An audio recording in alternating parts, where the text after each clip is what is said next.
Eu sou Marcos Santoro do canal Dicas Educador. Nesse vídeo eu vou falar sobre o setor pessoal de uma empresa. O setor pessoal da empresa é um departamento estruturado com a finalidade de administrar o movimento de empregados e as obrigações a eles referentes em termos do que se dispõe a legislação trabalhista e previdenciária. A estrutura desse setor deve ser separada conforme as atribuições de cada parte do processo. A estrutura do setor pessoal basicamente é formada em 4 setores. O primeiro setor, recrutamento e seleção. É a divisão encarregada pelo recrutamento e seleção de pessoal. Isto é, o preenchimento de cargos previstos pela organização e pelas necessidades internas da empresa. É de responsabilidade dessa divisão definir os métodos e os critérios de seleção, bem como aplicar os testes específicos e a entrevista pessoal com o psicólogo da empresa. Para cada tipo de cargo pode existir uma forma específica. Basicamente, os cargos são 3. O estagiário é uma forma muito utilizada dentro das empresas, onde a empresa recruta estudantes, normalmente em fase de conclusão do seu curso, para treinar e desenvolver sua carreira conforme as normas da empresa. A empresa deve ter em mente que este tipo de desenvolvimento de carreira acontece a médio e longo prazo. Os estagiários começam uma atividade profissional sem vistas anteriores, o que pode ser um grande benefício para a empresa. Por outro lado, a demora no desenvolvimento da carreira pode ser onerosa para a empresa. A segunda forma é o primeiro emprego, muito difundido hoje em dia, tendo em vista os incentivos fiscais que o governo dá para as empresas. Dependendo do nível do cargo, muitas empresas utilizam esta forma por 2 motivos básicos. Primeiro,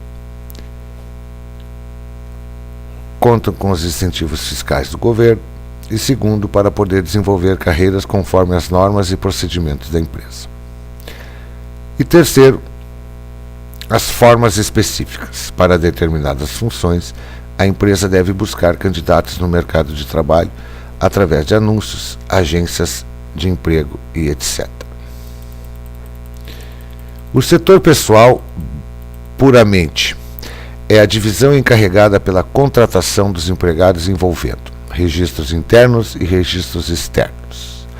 Os registros internos basicamente são assinatura e atualização da carteira profissional, controle das horas trabalhadas e das horas extras, controle das faltas e atestados, controle dos vencimentos das férias, cálculo dos vencimentos dos salários, demais benefícios concedidos pela empresa.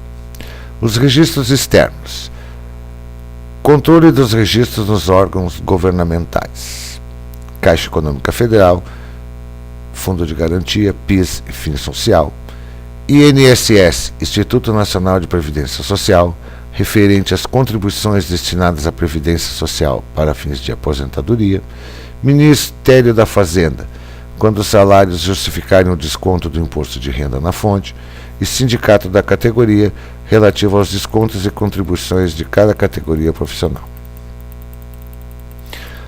O outro setor é o de treinamento.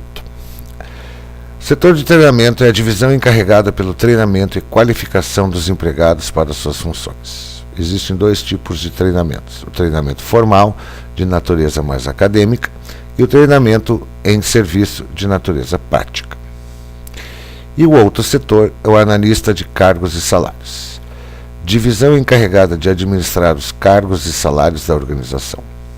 Normalmente, os níveis salariais são determinados pela hierarquia em função do papel de cada cargo na organização, partindo do princípio que cargos semelhantes em diferentes setores perceberão os mesmos salários.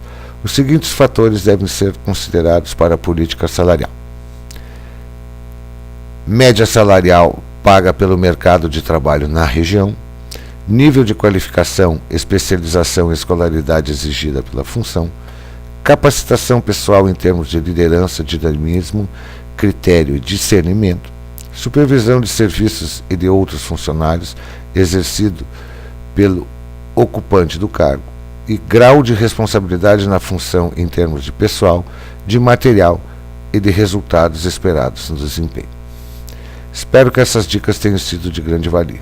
Um grande abraço a todos.